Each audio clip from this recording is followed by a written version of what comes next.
ไปใจแม่ไร ไว้อีหลีเนาะแม่เถอะ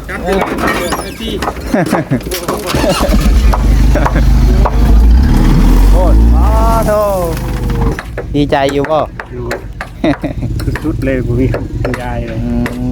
นั่งแง่งแล้วเนาะใกล้แล้วมือนี่ก็จักว่าจะแกล้วผมจักมือนี่เนาะก็บออกเลยโอ้ยเดี๋ยวจะทันยกไปที่ไหนเอาบอกว่าฉันเพื่อนใหม่เลยคือบอกต้องว่าตายว่าจะเอาอะไรมันสอบไปเลยก็เป็นไปได้นะอย่าง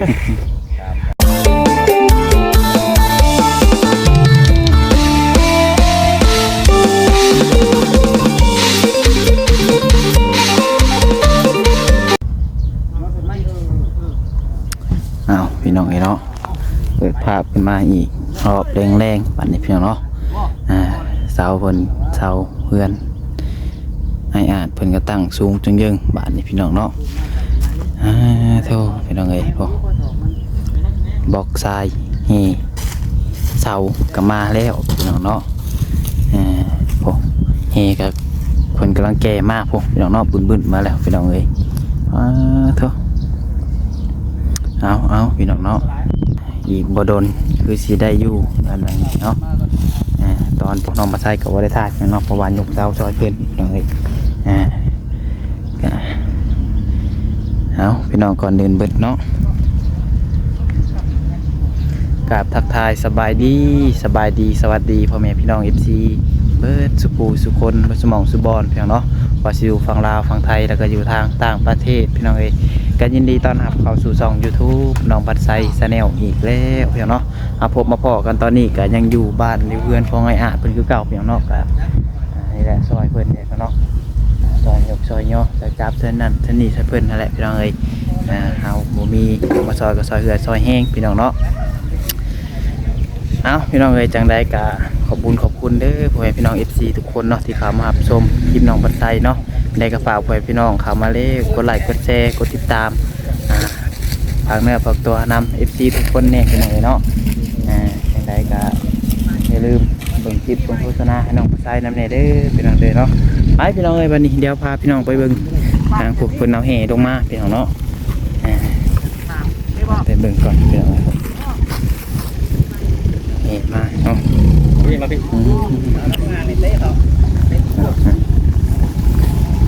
นี่ก็เพิ่นกำลังเพิ่นยังใส่จ่าวใส่ยังบอกพี่น้องเนาะใส่ก็ว่าบ่เป็นพี่น้องโธ่แห่ก็มาแล้วบาดนี้เนาะสบายดีเด้อสบายดีโดยมาเบิ่งเพิ่นนั่นบ่คนกุ้มบาดนี้เนาะพี่น้องเนาะคนกุ้มเฮ็ดบาดคนใส่รถแบบนี้มาใส่รถหุ่นใดมา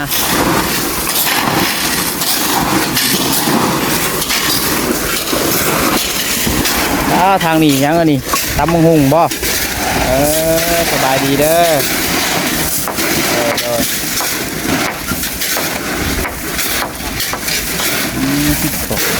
มันตำมังหุงให้สร้างบ่นี่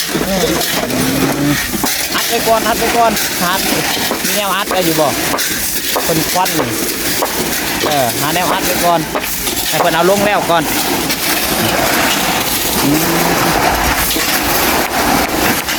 เนาะมีแต่วัยรุ่นเลยเนาะงานสายจวด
ม่นรุ่นพอกพี่น้องเนาะรุ่นใส่แห้งก้นรุ่น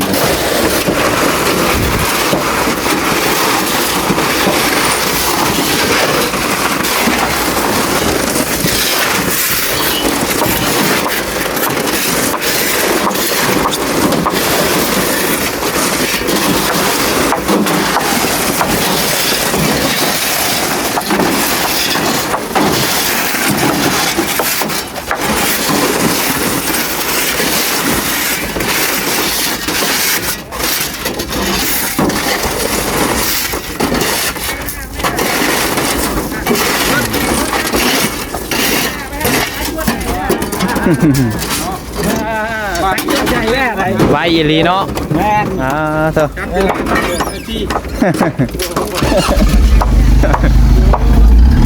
โอ้โธ่ยังคันนั้นอันนี้พี่น้องเอ้ย2คันเสร็จค่าบาทนี่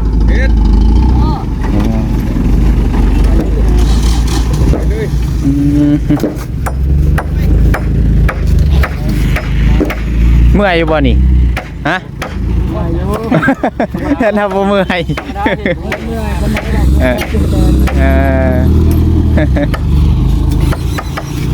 คือว่าเขาเดียวคนเห็ดเนาะเลี้ยงกันเลยถ่ายรูปมาได้รูปมาเลี้ยงกันมาจากโป้นี่เอากล้องนี่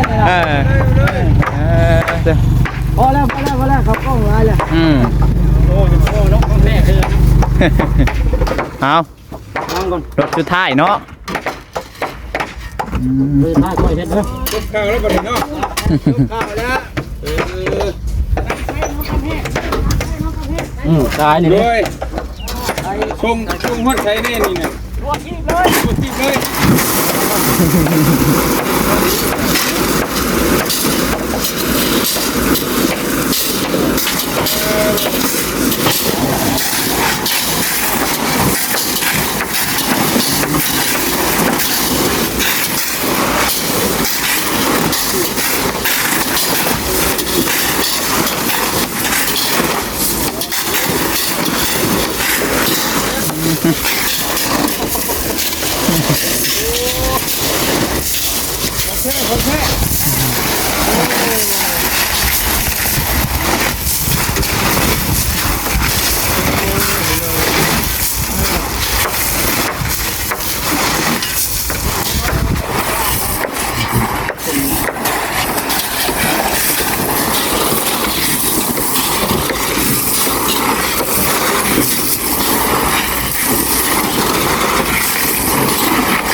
เนาะ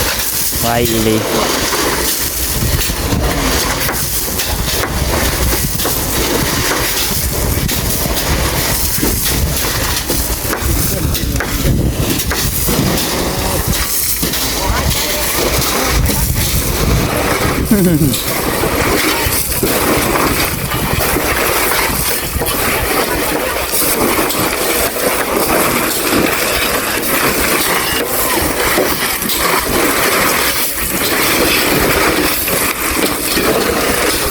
หวมใจคือพลังนะครับ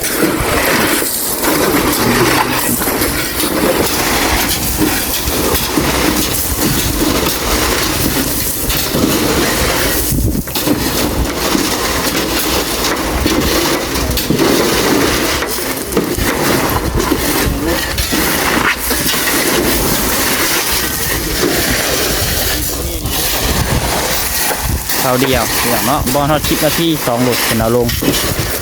บอลฮอต5 นาทีกันแบบนี้เนาะโหลดต่อ2 นาที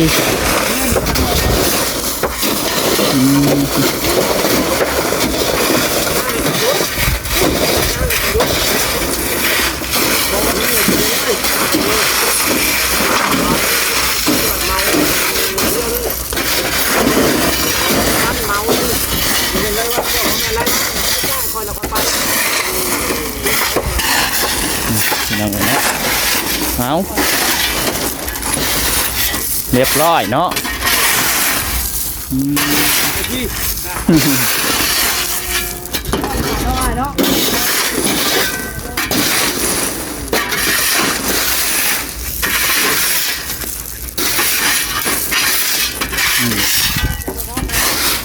เราตำหุ่งก็จนได้มะลิตำอยู่ใน เนี่ยเลยวะ ยัง เออ ให้ในตาม ทางในตำบ่ตำแต่เพชรพี่น้องเนี่ยเรียบร้อยเรียบร้อยพี่น้องเนาะว้าตัว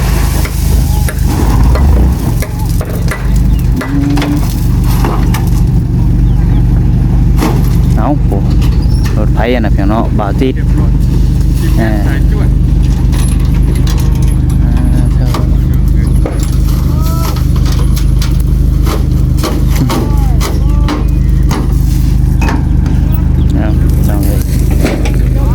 เบิ่งทางนี้กับป้าโทไวเติบทางนี้ก็เนาะอัปเดตให้พี่น้องเบิ่งพี่น้องเลยช่วงแรงๆทางเนาะบางทีเนาะนะ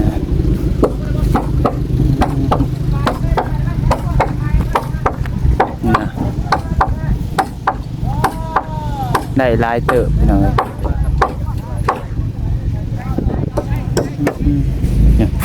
ทางไอ้อาจเป็นกระนังคอยอยู่พี่น้องเนาะสบายดีแล้วเนาะเรื่องใดดีใจอยู่ป่ะ ดูสุดๆเลยกูมีคุณยายเลย นั่งแง่งแล้วเนาะใกล้แล้วมือนี่ก็จักว่าจะแกล้วผมจักมือนี่เนาะ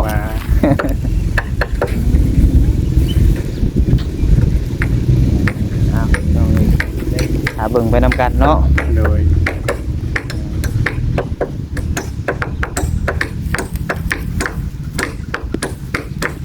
นอนรับอยู่บ่เมื่อคืนนี่ ถึงว่าคำจะพอเที่ยงคืนมาแล้วก็ตื่นขึ้นมาแล้วก็นอนบ่หลับคิดไปคิดมาคืนนี่ครับบ่นอนแต่หัวค่ำชดเที่ยงคืนบ่ตื่นเอาแห่ทรายก็ได้ครบบัดนี้เนาะเสาก็มาแล้วเสาก็มาบล็อกก็มาโดยยังขาดแต่ปูนเนาะขนาดปูนกับเล็กเขาเราไม่ปูนกับเล็กนี่ก็ตั้งเสาเทคานได้เลยได้เนาะบ่แอลเทคานได้เลยพี่น้องเอ้ย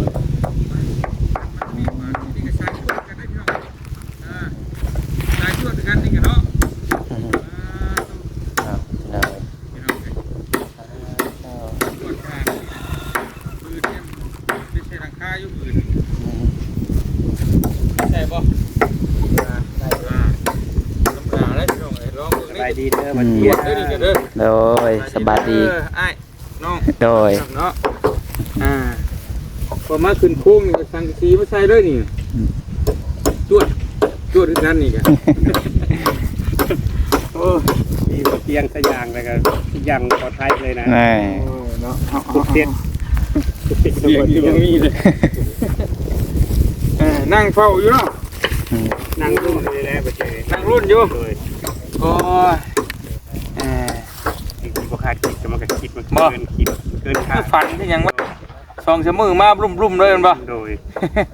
มือแทงมือตัวนั้นก็มาพ่ออินไซด์จักมันยังไม่ยาบาดนี่โอ้ยก็บ่ออกเลยโอ้ยเดี๋ยวจะทันยกไปที่เลยเอาไปบอกฉันเพื่อนใหม่เลยคือว่าตรงว่าตายว่าจะเอาอะไรมันสอบไปเลยก็เป็นไปได้เลยโอ้ยน้องไงเล็งชุดไอ้สร้างเพิ่นเล็งโดย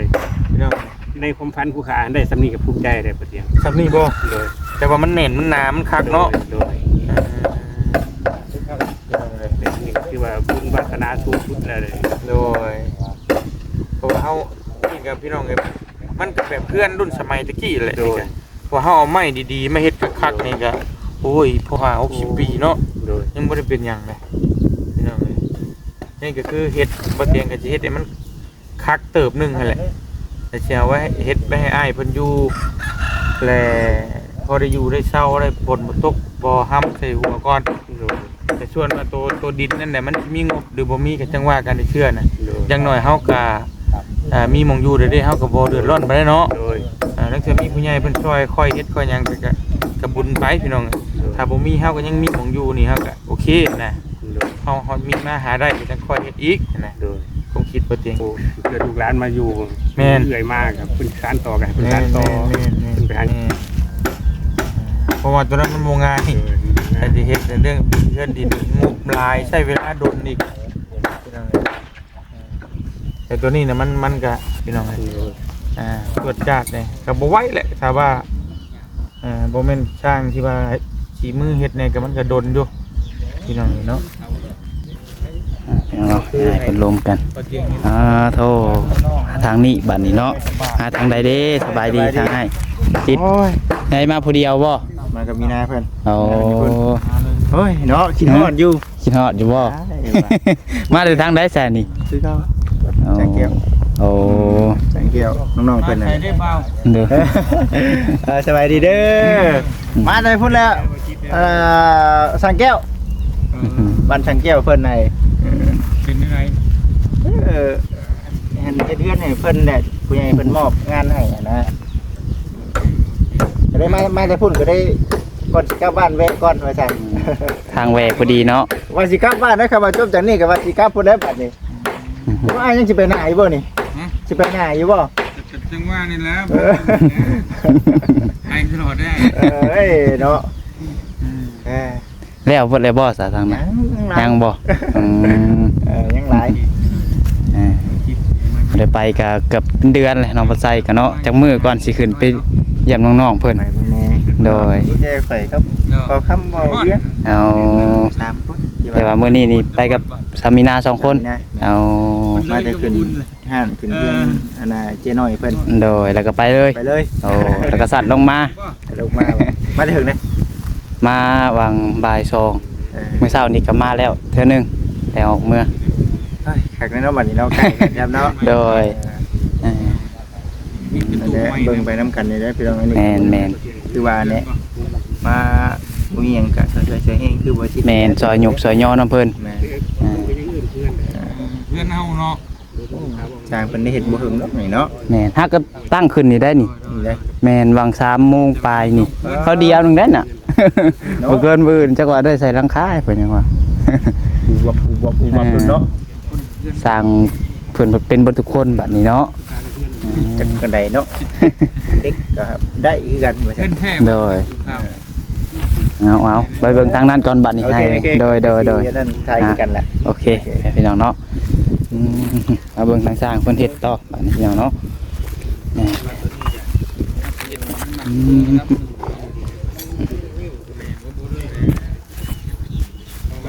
พี่น้อง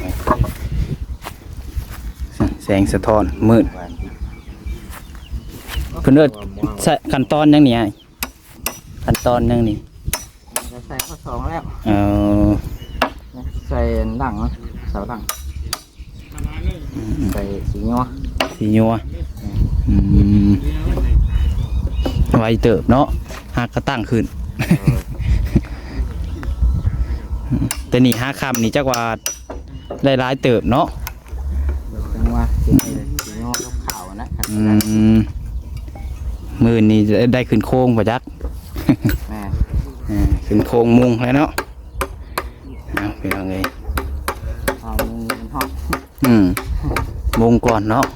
ก็ได้โฮมส้นแดดแห้งครับ อ้าวเหมือนใช่ไหมเนี่ย แมนกันเห็ดต้องเด็ดตอนเด็กกดมืดเนาะได้ บัว ได้ไปเห็ดกดหน่อยก็ได้อีกเนาะ เปิดมีครอบครัวแน่กับทำมาฝากมือหาครอบครัว แมนต่างคน เขาเป็นวัยรุ่นนะ ลูกเมียคลองเลยเนาะที่แต่คำเลยโทษโลดบ่ แต่ครัว ผู้บ่มีครอบอันบ่มีอันเมียกับแม่แล้วเนาะ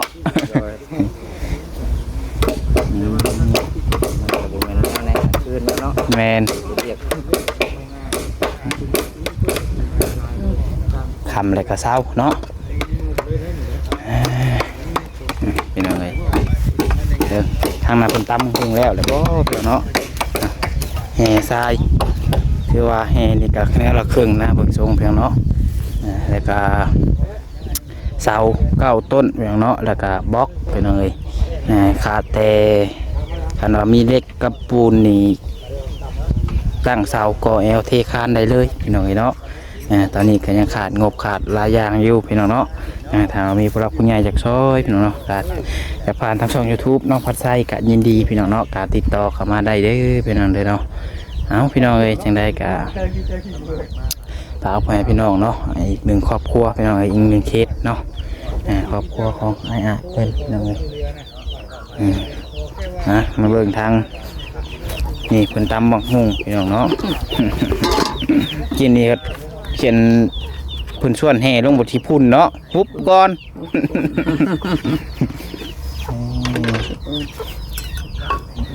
โคกเพิ่นก็ตำจักเทื่อจังสิเบิดเลย ตำเทื่อเดียว เทื่อเดียวบ่ เทื่อเดียวเลยสงบก็มาตำแล้วก็มารวมกันอยู่นี่ ตำเครื่องปรุงซื่อบ่แต่มาคนเอาอยู่นี่คนเอาก็ซ้ำบ่แดกคนนี้บ่แดกยังคือหอมเลย เฮ็ด ครับเห็นเอาเอง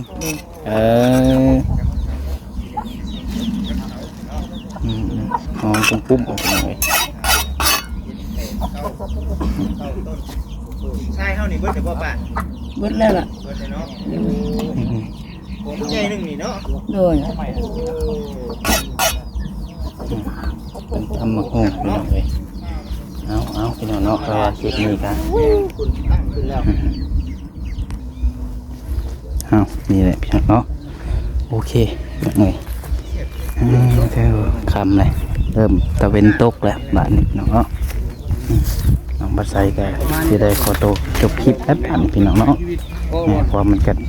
คอยคำลงแรงแล้วพี่น้องเนาะได้สำใดก็เอาสำนั้นสำสามคนว่าพี่น้องเสียกลางคืนกับบ่เป็นพี่น้องเลย